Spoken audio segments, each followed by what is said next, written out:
warahmatullahi wabarakatuh. Perkenalkan, nama saya Aina Rahma Fatona, mahasiswa kelas S2E jurusan Pendidikan Ekonomi di Universitas Indraprasta PGRI Jakarta dengan NPM 202114500611. Di sini saya akan mempresentasikan bahasan tentang konsep filsafat ilmu. Baik, mari kita mulai penjelasannya. Bahasan pertama adalah tentang manusia. Pengertian manusia dalam ilmu mantik atau logika, manusia disebut al-insanu hayawanun natik, yang berarti manusia adalah binatang yang berpikir. Natik yang artinya berkata-kata dan mengeluarkan pendapatnya berdasarkan pikirannya. Sebagai binatang yang berpikir, manusia berbeda dengan hewan. Dengan akal pikirannya, ia mampu menciptakan kreasi spektakuler berupa sains dan teknologi. Pada primata yang lebih tinggi atau bisa kita sebut bangsa monyet, bahkan dapat ditemukan inteligensi, yaitu penggunaan pikiran guna mencapai tujuan yang diinginkan sehingga memungkinkan binatang untuk melampaui pola-pola kelakuan yang telah digariskan secara naluri. Namun, setinggi-tingginya perkembangan binatang, elemen-elemen dasar ekstensinya yang tertentu masih tetap sama. Manusia adalah makhluk concerned, yaitu makhluk yang menaruh minat yang besar terhadap hal-hal yang berhubungan dengannya, sehingga tidak ada henti-hentinya selalu bertanya dan berpikir. Manusia terdiri dari jiwa dan raga. Dia adalah unik, tidak ada makhluk seunik dan seajaib seperti manusia. Manusialah yang mampu menguasai alam semesta ini. Binatang sebut apapun dengan kreativitas akalnya bisa ditaklukkan. Selanjutnya saya akan membahas tentang ilmu dan filsafat ilmu. Ilmu adalah kumpulan pengetahuan yang telah teruji kebenarannya dan disusun secara sistematis berdasarkan dengan metode ilmiah.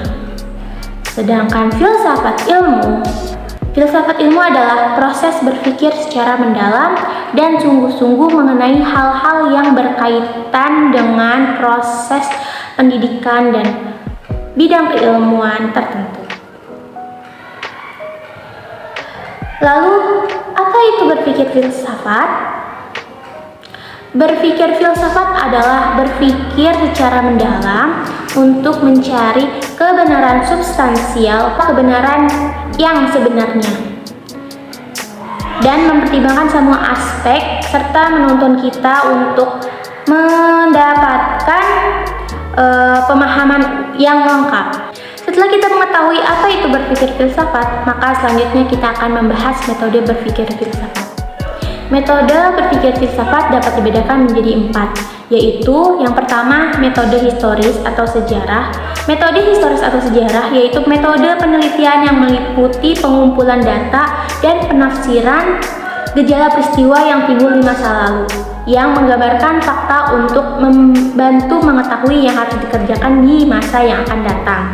Yang kedua yaitu metode ikhtisar. Metode ikhtisar adalah metode yang membentangkan soal-soal yang dibicarakan dalam filsafat dan menguraikan jawaban yang telah dibuat oleh para ahli filsafat. Lalu yang ketiga yaitu metode sistematis. Metode sistematis adalah metode yang mendorong untuk melakukan penyelidikan agar dapat mengetahui akibat-akibatnya. Lalu yang terakhir yaitu metode kombinasi. Kalau metode kombinasi adalah metode yang hampir sama dengan metode sistematis, tetapi bedanya tidak lepas dari sejarah dan memperhatikan soal-soal terpenting yang timbul. Lalu selanjutnya ada konsep ilmu filsafat. Filsafat ilmu merupakan kajian secara mendalam tentang dasar-dasar ilmu, sehingga filsafat ilmu perlu menjawab beberapa persoalan, seperti diantaranya yaitu ontologi. Ontologi yaitu tentang apa yang diketahui atau hakikat dari sebuah pengetahuan. Yang kedua yaitu epistemologi.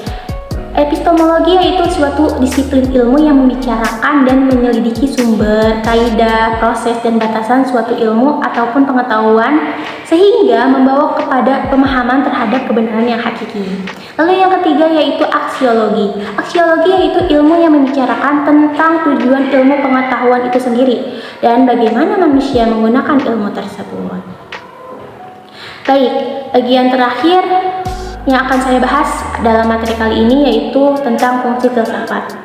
Fungsinya yang pertama yaitu sebagai sarana pengujian penalaran ilmiah sehingga kita menjadi kritis terhadap kegiatan ilmiah. Yang kedua yaitu merupakan usaha untuk menguji, mengkritik asumsi dan metode ilmuwan.